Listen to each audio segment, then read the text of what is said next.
The Life Talk Show is about testimonies where you can listen to be inspired, encouraged, uplifted, and entertained.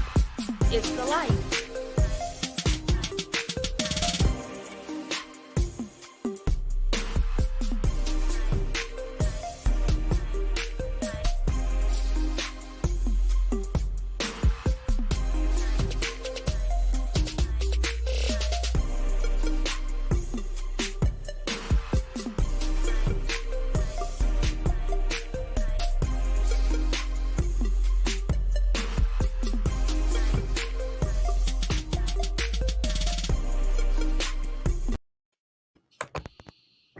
Good morning, everyone. Thank you for joining us. My name is Ashley Cotton, the host for the Life Talk Show. And as always, I do have a guest with me, Coach Dr. Kevin Wilbon, Sr. I will read more about him shortly. But for those who are just tuning in for the first time, whether you're on Facebook or on YouTube, you know that this show is about testimonies based off of the scripture, Revelation 12:11. We overcame him by the blood of the Lamb and by the word of our testimony. And so it's so important to be able to be open and transparent when we share our story, because you never know who it can help. You never know who's struggling with what.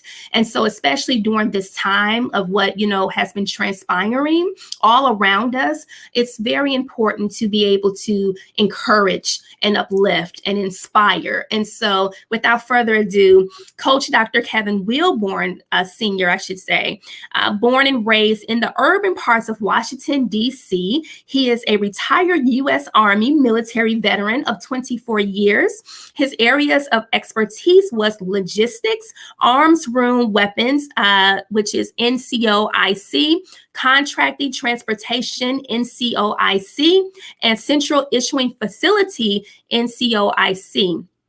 His educational background is being an alumni of Central Texas College of Killeen, Texas, National Louis University of Chicago, Illinois, and Touro University of Calamie, California. And I hope I'm saying that right, Doctor. You are. And North Central University of Scottsdale, Arizona. He holds 5 educational degrees, associates in arts, bachelor's of science, master's in education, an MBA, and a doctorate of education, educational leadership. Dr. Wilbon has been inducted into 6 prestigious honor societies for his educational accomplishments and his 4.0 GPA. Those honor societies are National Society for Black Engineers, National Society for Collegiate Scholars, and National Society of Leadership and Success, Golden Key International Honor Society, Kappa Delta Pi Society for Educational Leaders, and Stratamoris. Am I saying this correctly? I just want to make sure. Professional Who's Who honors and award. So, and Dr. Wilbon is also a high school varsity basketball coach for boys and girls, enjoying the success in capturing 3 boys Maryland State basketball championships, along with the boys Maryland State track and field championship, and a couple of Christian private school varsity boys and girls basketball championships. So let's welcome Coach Dr. Kevin Wilbon, Sr. Thank you so much for coming on the show. Now, I read the bios first because all your accomplishments and accolades and everything is listed. But tell us from the very beginning of who you are and the things that you have overcome to get to, your accomplishments and the things that God has called you to do. All right. I appreciate that. Thank you so much for the introduction. And without further ado, I would like to thank my Lord and Savior Jesus Christ first, and also Bishop Anthony C. Muse and Lady Pat Lawson Muse of Ark of Safety Christian Church, who are my spiritual guiders and leaders. So that's the first thing. My name is Kevin Wilbon, Sr. Of course, as you stated, I'm a coach, and I have my doctorate degree. So I'm Coach Dr. Kevin Wilbon, Sr. And I grew up in Washington, D.C., in Northwest, off 14th Street Northeast. And I came from a big household. It was 5 families living in the same house. And it was over 14 or 15 kids living in that house. So you can imagine how it was trying to do things, coming from that type of environment. But, I come from a very strong Christian background because even coming up as a youngster, the first thing that I uh, understood was Christianity, and I understood about God and Jesus, because when we went to our first school, it was at a church, and it was St. Stephen's Church right in DC, right down the street from where we live. And believe it or not, I think throughout going through, being a youngster all the way up to a teen, I've been to church schools that were a church environment, as you will. But, growing up, it was really very, very hard. It was very stressful. We didn't have a lot, but we had love. And that was enough for us because we didn't feel like we were poor, because what we got was, the love and support, from my mother and my father. They both passed, so I'm hoping they're sitting here and they're watching this, and and like I said, I come from a very stressful and hard background. But the thing was, I learned early that if I wanted to get something, I had to go out there and get it myself. And Dr. Kevin, what made it so hard and stressful? What made it hard and stressful is that when you're living in a household that have 5 families, it's always a lot of fussing. There's always a lot of fighting. Everybody want to do this. Everybody want to do that. It's not like having your own home, having your mother and your father and just your siblings. So the thing was, we didn't have, like I said, we didn't have a lot. We have some family that was in the house that had more than other families in the house. So that was kind of stressful. When we seen someone get something in the house and we couldn't get it, we didn't understand why. We were like, okay, then why did they do this? But, little did we know, it was the jobs that the parents had in the house. Each parents, they had in the house. You had some that had great jobs. You had some that didn't have too much. My parents, they didn't have a whole lot. But like I said, they gave us love. And the stressful thing about it was that, it was hard to find a very good place to sleep, because, you're talking about 14, 15 kids. So we're sleeping 4 or 5 kids in one room and stuff like that. It was fun. Yeah. It was fun, but it was stressful. And, going out, seeing other kids, having more than what I had, I said, no, I'm not, that's not happening. Even as I want to say a 9 and 10-year-old, I always said, you know what? I want that. So I was a go-getter at a very young age. But, God brought me through. Like I said, God brought me through. We moved from 14th Street up to 25th Street. And my father, home below, got a job at a church, St. Paul's Parish. The church was only at least 15 steps away from our house. If you go out the back door, you can walk 15 steps, and that church was right there. Mm-hmm. He was a custodian there. My mother got a job up the street from the church at Immaculate Conception Academy, which was a Christian school. So like I said, I've been growing up in a Christian setting. So every time, we moved, it was like, I wonder, what's going on with that? Well, how come every time I turn around, my parents are getting jobs that's like in churches and stuff like that? And I learned how to play my first basketball in a church, because where my mother worked, it was an all-girls school.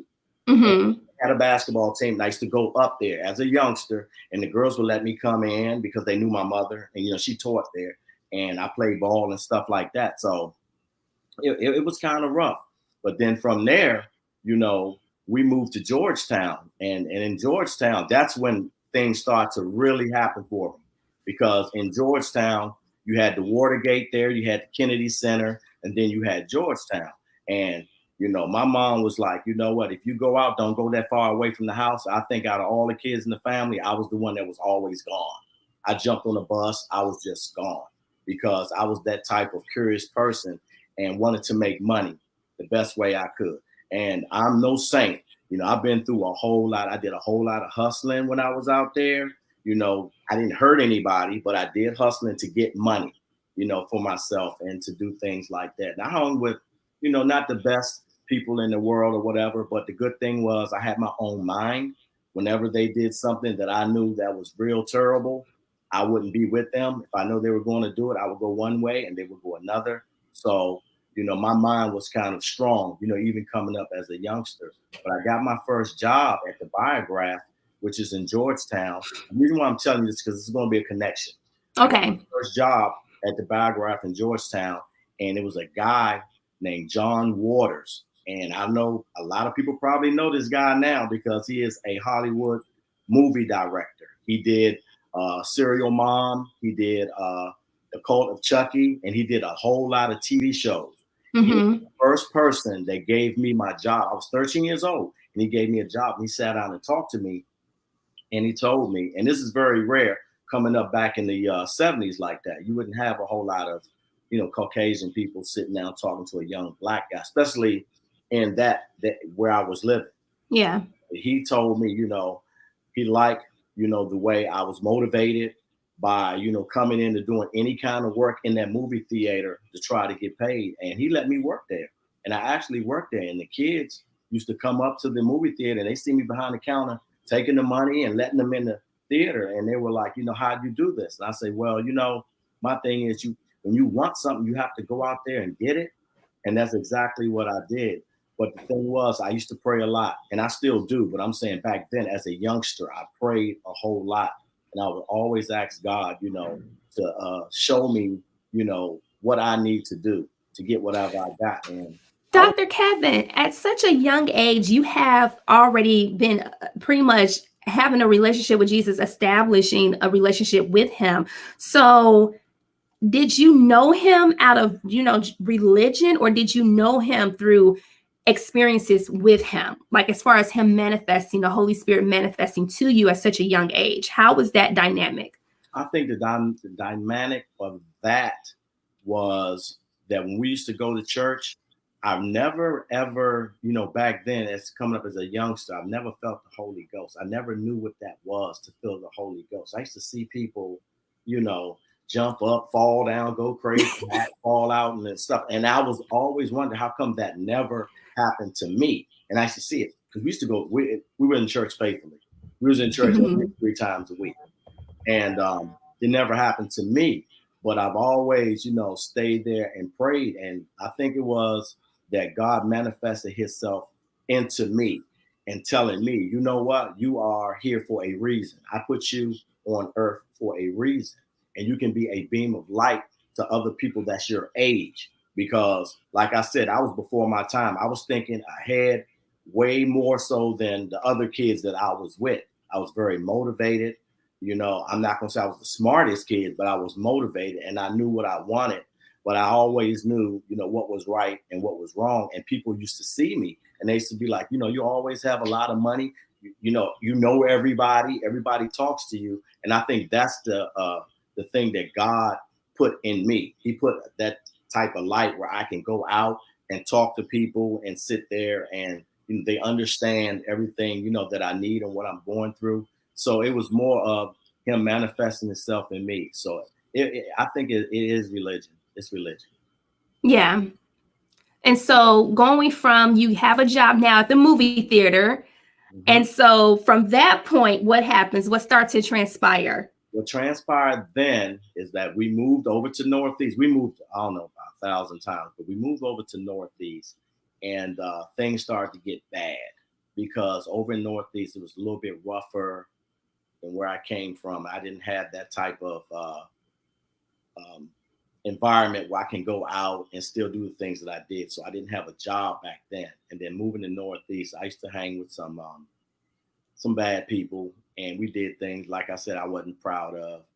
But what happened was when a couple of my friends, they got locked up, I think that was the key. I think that was it for me. It was it for me. Once my friends got locked up, that was it for me. I ended up, moving to Maryland. And then when we moved to Maryland, that's when everything started to get better for me. I started going to what they call 4-H club. I don't think they have that anymore. And it's like something like the boys club and the girls club, but it was at a church called a 4-H club, and we had mentors there.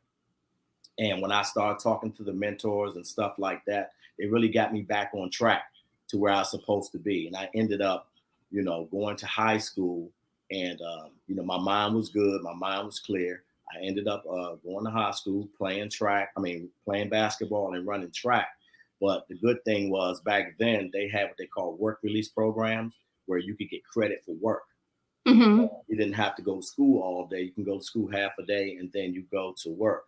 Mm-hmm. And that's when I started getting all the different types of jobs and stuff. And I started getting more mature. I started getting more mature. I started getting jobs, and I wanted to go to college. From then, I wanted to go to college, and we couldn't afford to go to. My parents couldn't afford to send me to college because there was 6 of us, so it's kind of hard.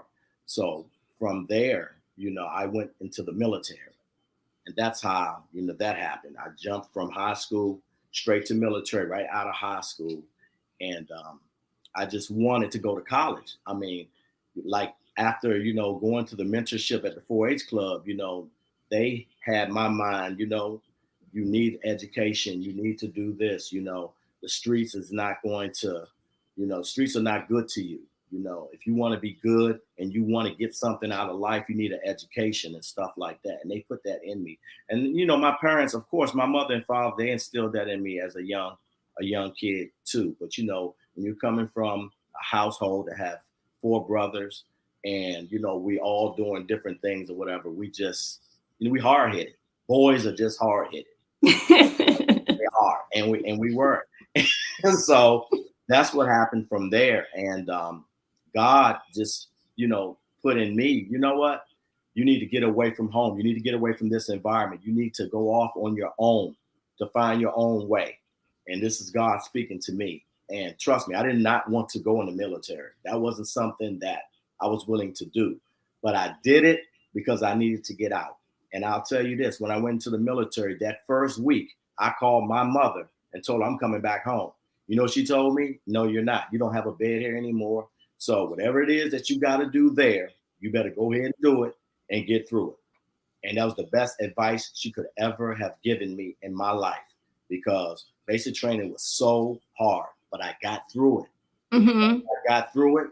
I excelled in everything in the military. And it was like, I can do this. I can do this. And when I came back home, I was a different person. I was like a different person. How? Because the thing is that, of course, we know about the PSTD and everything, and also how, people go to the military and they come back completely different, and so dealing with that mindset and everything that you had to be trained to go through, when you say that you came back differently, was it a good different, or there were some things that you have to work out going through your process to just gain sanity? Okay. The different that I was talking about is the maturity that I had, the responsible person that I became, the outlook that I had on trying to get money, trying to better myself. And it was a positive different. Okay. And when people seen me, they seen that different, that different person, because I used to be a person that was, although I'm back to being talkative now, I used to be a person that talked a lot. But when I came back from the military, a lot of stuff wasn't funny to me no more. The things that they were talking about and the different conversations, I wasn't that person no more. And they could see that. They were like, what's wrong with you? And I'm like, there's nothing wrong with me. It's just that my whole outlook on life and my perception of the things that's going on around me, if I'm not feeling it, then I'm not going to join into your conversation. I'll sit there and listen to you, but it just wasn't the same. I was a different person, and it was for the better for me. Mm-hmm. Maturity that that I brought back, and that maturity came from me becoming a leader. Because in the military, they showed me that not only can you come in the military, but you can be a leader. You could lead people, because the way you are, the way you talk, the way you articulate yourself, you can be a leader. And that NCOIC that you read off, that stands for Non-Commissioned Officer in Charge. So all of those things that you read, I was in charge of all of that. They put me in charge of that. And that's something that was very hard, because at one time I had over 100 soldiers I had to account for. And we're talking about grown folks, females and males. So we're not just talking about military life. We're talking about personal life, anything that's going on outside the base. If it's bad, it comes back to me. I have to sit there and talk to them. I mean, it was a lot. But for a person that came from the streets, the way I came up, that was something that I would never thought that I could do, especially, trying to lead a whole lot of other people. I knew what I could do for myself, but I didn't know what I could do for other people. And I've, talked to a lot of people, different walks of life. And, sometimes, we talk about God and sometimes we don't. But for the ones that didn't want to talk about God, I knew that I could, when I sat down and talked to them, a lot of times, it's not like I was pushing religion or Christianity to them, but they could tell that, whenever I talk, I'll be like, praise God, like something good happened. I say, praise God, stuff like that. And, some Mm-hmm. look at me kind of funny and stuff like that. But I didn't care because I know that without God or Jesus, nothing is possible. And I do know that for a fact because he brought me a long, long way. So that right there took me from the military into coaching, because although I was in the military, I was a very good track runner and a basketball player. But because my dreams couldn't come true that way, I went on and started coaching. And the reason why I did that is because I wanted to give back to the kids. And most of the time that I did coach, it was in urban areas. It was in Mm-hmm. where it was not so great. And, I won't say poor, but like I say, urban.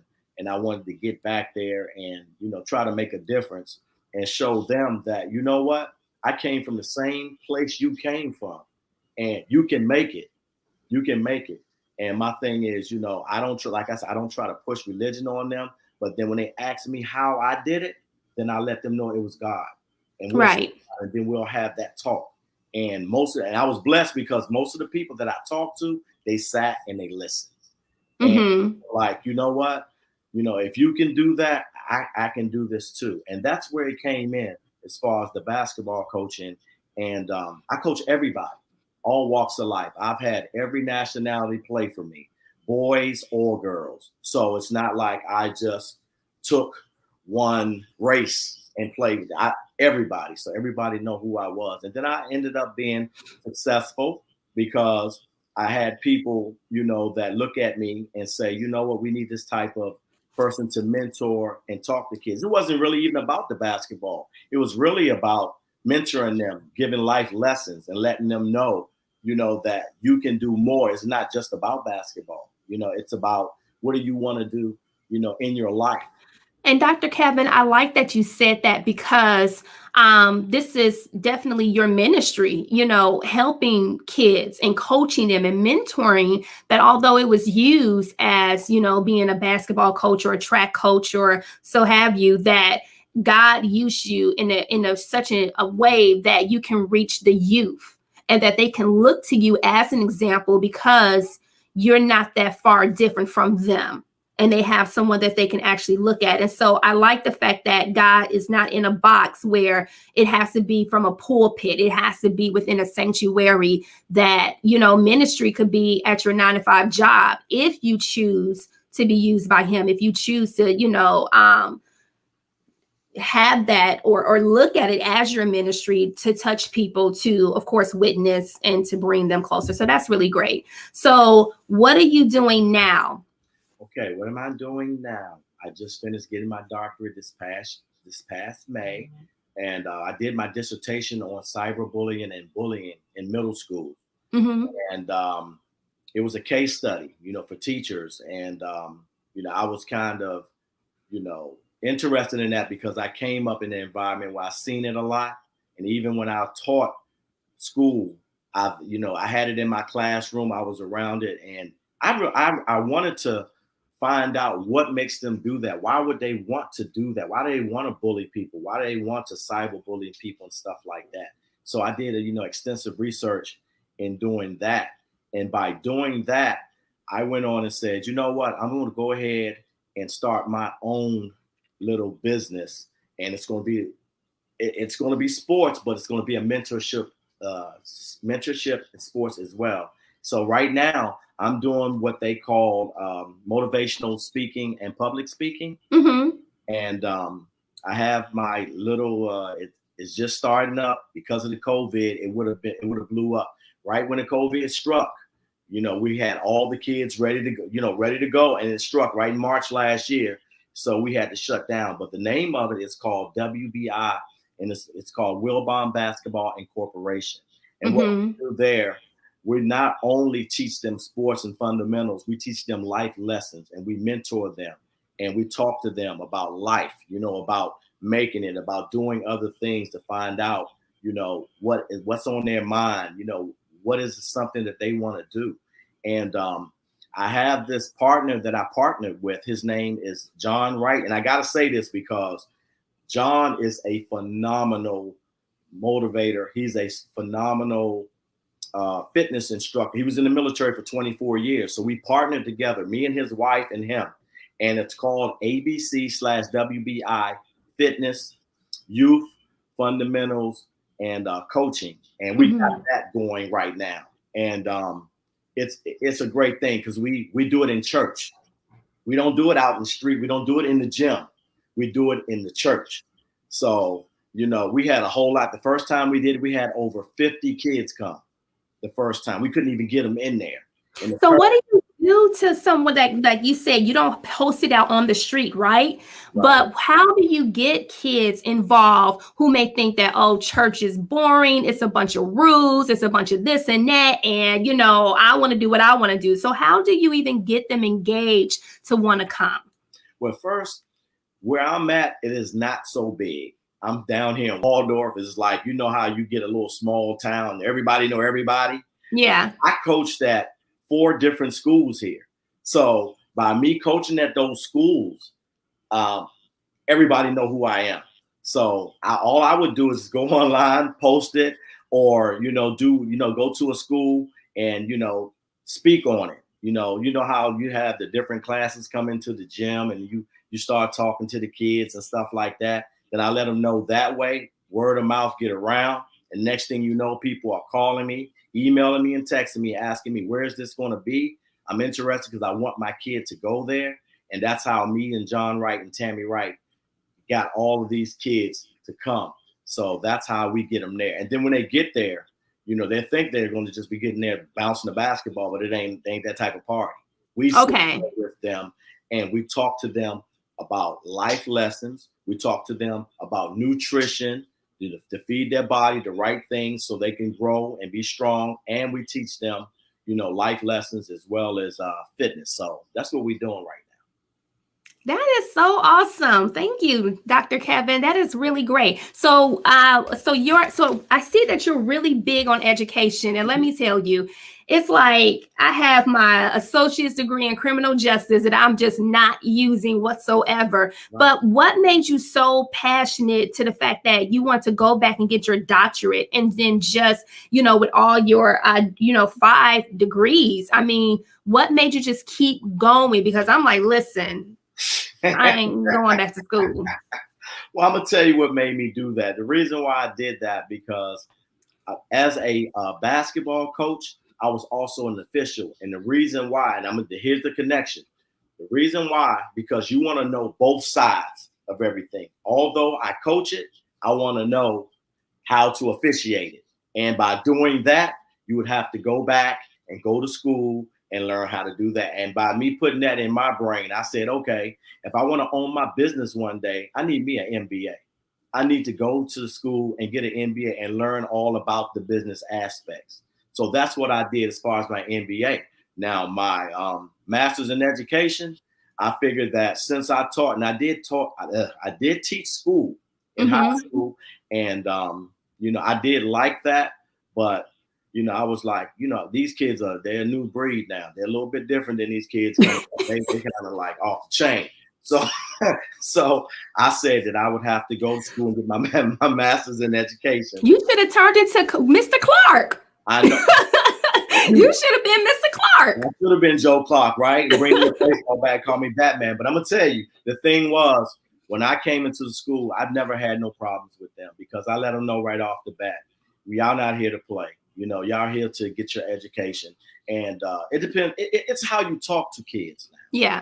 It's really, and you don't have a lot of teachers now that's like back in the day, when the teachers really, really cared. And I'm not saying these teachers don't care that's out there, but there's a lot of them that's there for the paycheck. And that's not good. You don't know what's going on with that kid at home. You don't know what's going on personally with him. So when he's coming to school or she's coming to school with issues and stuff like that, you can't just write them off. So the difference between me and a lot of other educators, I sit down and I talk to them and I let them know, whatever's going on, God will take care of it. You're going to be okay. You're going to be fine. And if it's something to the effect that it's so severe and it's really hindering you, then you need to speak to someone in reference to that, someone higher up in reference to that. And kids respect you more for that when you do that. Mm-hmm. So that's one of the reasons why I get along with all the kids that I come in contact with, because I was a kid and I had somebody talk to me coming up. And I said, you know what? I'm going to give back too, because these people that were in my path coming up, they didn't have to tell me anything. They didn't have to talk to me. They could care less about me. But they didn't. They talked to me and they sat me down and they let me know, there's good things out there for you. But you have to be good. You have to, do the right things. You have to choose the right path. And it's all about choices. And I tell my kids that every day. The choice you make, you have to stick with that choice. So right from wrong. You know what you need to do. You need to go ahead and do it. Get what you need. Get what you want. And the only way to do it is to, do the right thing. I mean, school was very hard for me. I really didn't like school. I'm not going to sit here and say I like school, because I didn't. But the reason why I did it, because a lot of people told me on my way through that I wouldn't make it. They told me that. I had people tell me, doctor, yeah, right, whatever. And we're talking about professors. I had people tell me that, they're telling me, okay, it's 100% of you in here, but only 20% of you going to make it. So, and they looking around, at us. And I'm like, I'm not going to be that 80%. I'm going to be that 20%. If it's going to be a 20%, I'm going to be amongst that 20% to graduate. So, Dr. Kevin, you being an educator, why do you think that? Why do you think that the people who can pretty much help to shape you, right, to become, why do you think that they'd be so quick to dismiss or so quick to pretty much dictate to you what your future is going to be? Well, the thing that I really, learned, climbing up the ladder, it's not just us. They always say, it's us grabbing us and, like crabs and pulling you back into a bucket. It's not just us. It's other people. They don't want to see you prosper.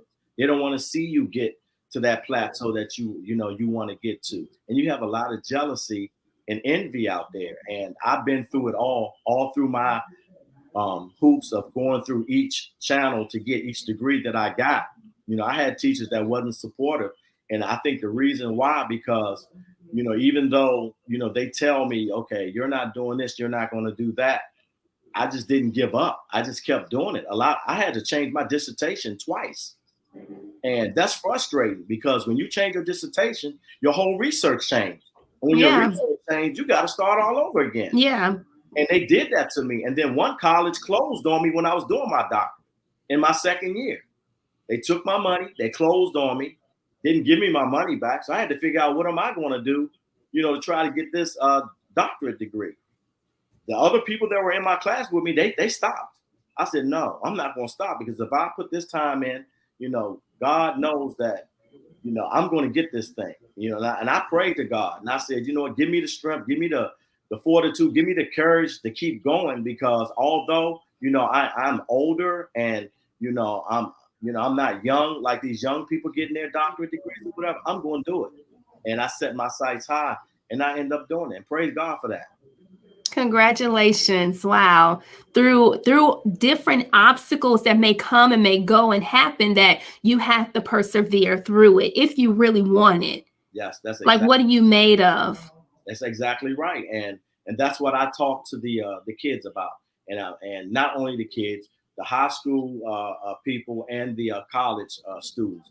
That's what I talk to them about. I'm like, you know what? It's there for you. But it depends on how you feel about it. Is that something that you really want? Because if it's something that you really want, you can get it.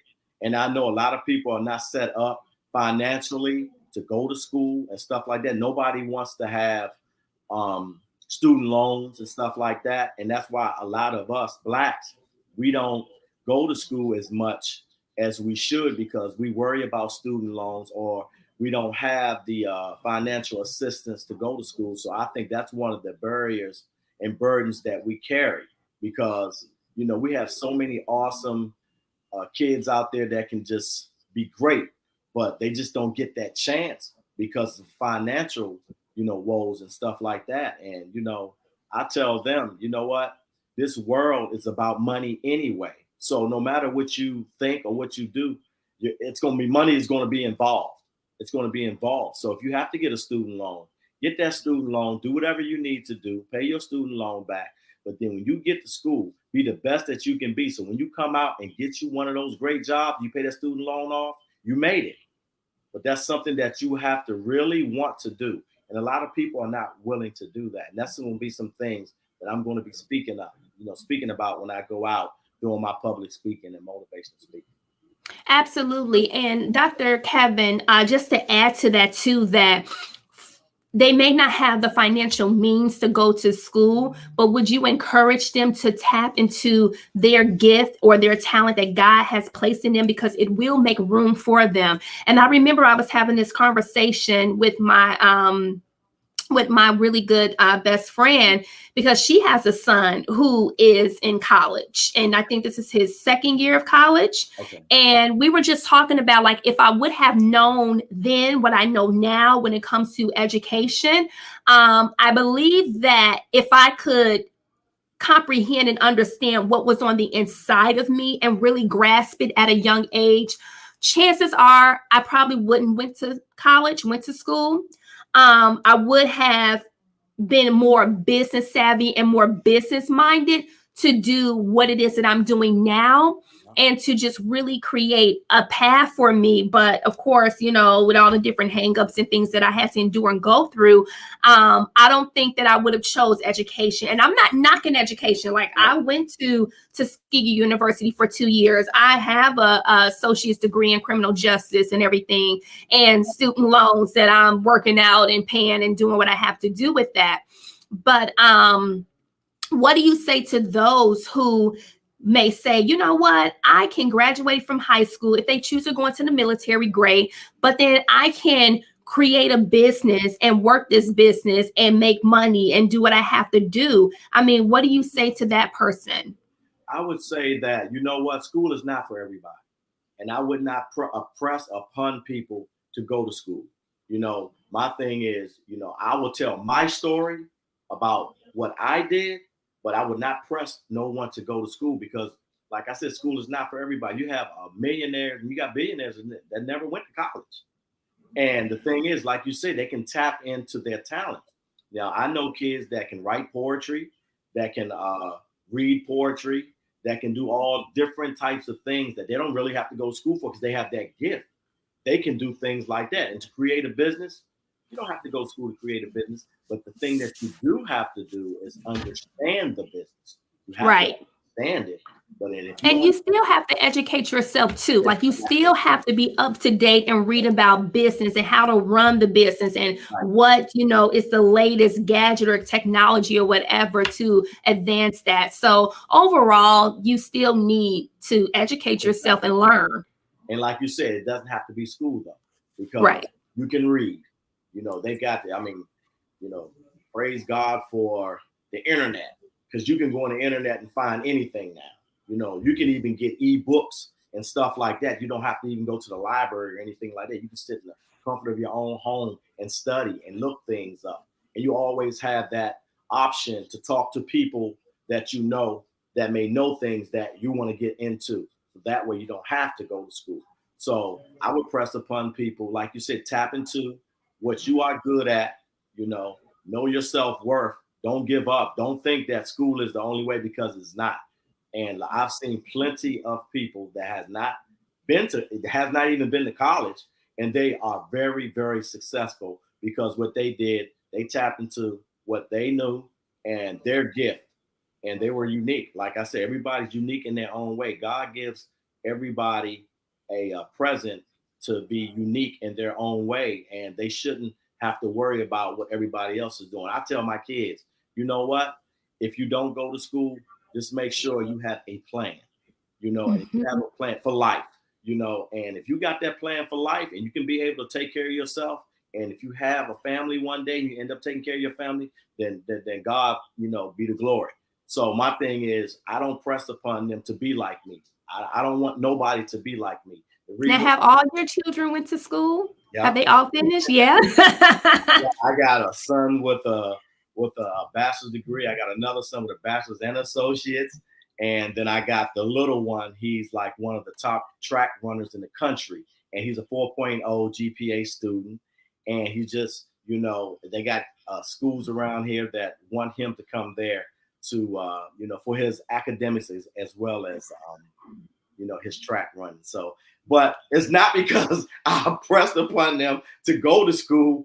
I think it was something that they seen me do and they picked that up on their own. And they're church going kids. My 13-year-old, he can quote the Bible to you. Trust him, but he can quote the Bible to you. And he reads the Bible daily. And he also comes down and because of COVID, we have to watch our bishop on TV. And that's every Tuesday and Sunday. He's faithfully there, all the time. So he's on the right track. And, he's talking about now he wants to sing in the choir, whenever they get back together, to do that. So my kids was definitely on an upbringing of church. They were yeah. And I think too, also, Dr. Kevin, is that when you have a strong father figure, strong male figure, and even there's been, single parents, because I'm a single parent who, you instill in your children to do better, to be better. But I just think that strong male presence that you have within your home, raising your children, I'm sure that did contribute a lot to. It made a big difference. And it has, because like I said, I've dealt with kids that come from broken homes. I've dealt with kids that only had single parents. And I see that, they were going through a lot. Then you had kids that have a single parent, that have just a mom that was handling her business, taking care of her business, making sure, she was just like, a dad being there. Because you got some strong kids coming out of single parent homes more so than kids coming out of homes that have a mother and a father. I've seen a lot of that. So my thing is, it's the person that you be around, it's their values, their morals and values, and what they instill in you. That's going to shape what the kids are going to, cling on to and want to do. And I think that's one of the reasons why my kids are, the way they are, because they seen how I was. They seen what I went through. I went to the military because I knew one day if I had any kids, I want to make sure that they don't live that life that I lived coming up. I wanted them to have better than what I had. But I also let them know anything that you work for is going to be hard. And it's not going to be easy, and nothing is going to be given to you. Well, thank you so much, Dr. Kevin. That's really inspiring just to hear your story. And so now we're going to transition to the fire rapid questions. Are you ready? I'm ready. Okay. Number one, what is your favorite verse in the Bible? So God gave his, see, I'm all nervous now. Okay. What's my favorite verse in the Bible? It's John 14. That's terrible. He so loved, so God. I got a cramp. Uh-oh. I got a cramp. Start me off. Start me off. Kevin. Come on. Start me off. What is it? John 14:6? Yeah, John 14:6. Start me off. Just give me a little, and I give you. I am the way, I am the truth, and I am the life. It's right there on the screen. The life 14:6. That's why you said like. Okay, I'm gonna give you a pass, Dr. Kevin. It's okay. Right now, we're all on different levels. They're going to kill whoever's watching this. They're going to be like, "No, you did not. You put me on the spot. That was good." And you didn't put your bishop and your church and everything on blast and everything. No, I'm just playing. No, I'm just joking. Number two. My bishop see this, he's going to get me. Number two, how do you get into the presence of the Lord? You get into the presence of the Lord by praying and actually going to church and listening to the bishop and listening to your pastor and learning. And, back in the day, they had Sunday school.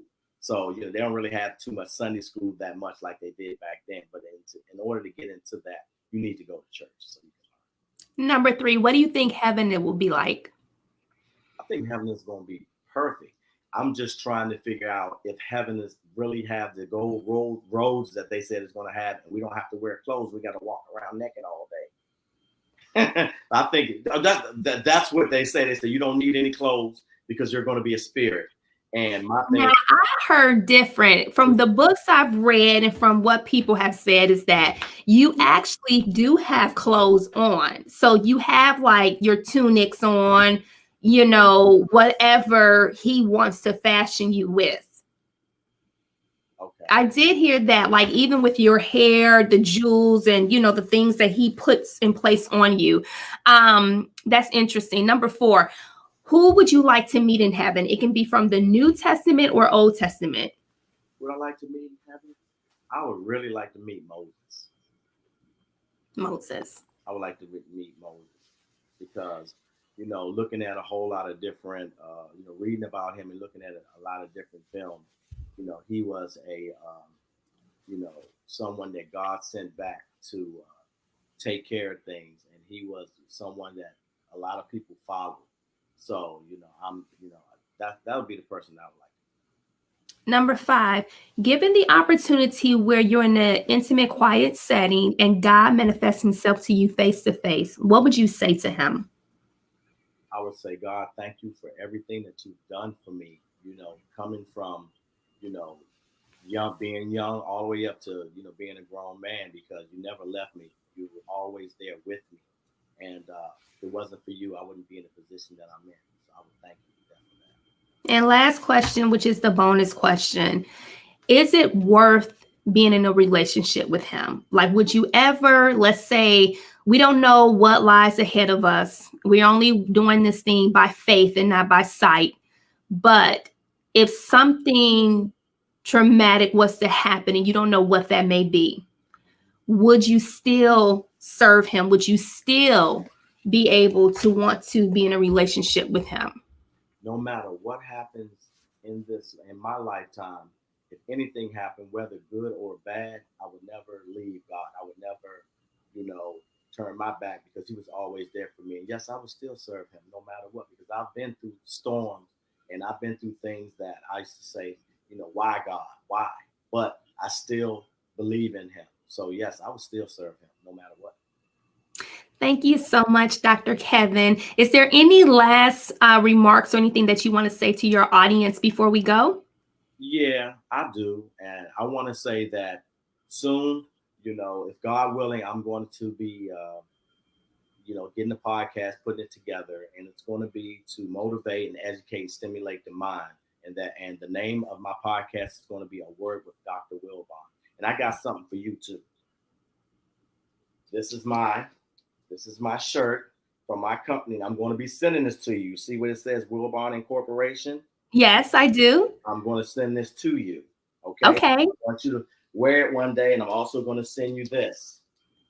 This is my apparel. Okay. I'm trying to get it. So can you see it now? Yes. Make sure it's an extra small. Make sure it's an extra small. And this is the stuff that I got out now. My apparel is called WBI Wilbon Basketball Incorporated Apparel. And I've already got that going. And last but not least, I want to thank you for having me on, because you are a beam of light. And, everybody that's watching your show, they know that, you bring greatness, to everyone that's sitting there and watching, as God is definitely, working through you. So I appreciate everything that you've done. I have a book that I'm writing, and once it comes out, I will definitely get back with you, and hopefully you'll have me back on your show, and I can, talk about that book. And do you have a title to your book yet? Yeah, the title, I want to make sure I say it right. The title is called Facing the Tough Challenges and Struggles of My Life from DC to DR. And what that means is from District of Columbia, Washington, D.C. to becoming a doctor. So nice. That's exactly what it is. And I've already started. I'm already into two chapters. It'll probably end up being like 4 chapters, but it's going to take me a minute, but yeah, something that you would like. You would definitely like. Thank you, Dr. Kevin. I really appreciate you coming on to the live talk show. I greatly appreciate the audience that are watching, that are sharing this, liking and subscribing to the YouTube channel. I wish you nothing but the best in all your endeavors. You're definitely going places and doing a lot of great things, obviously. And so to those that are watching, has been following the live talk show, I greatly appreciate it. I will see you guys next Saturday with a new guest. Bye. Take care. God bless. Take care. God bless you.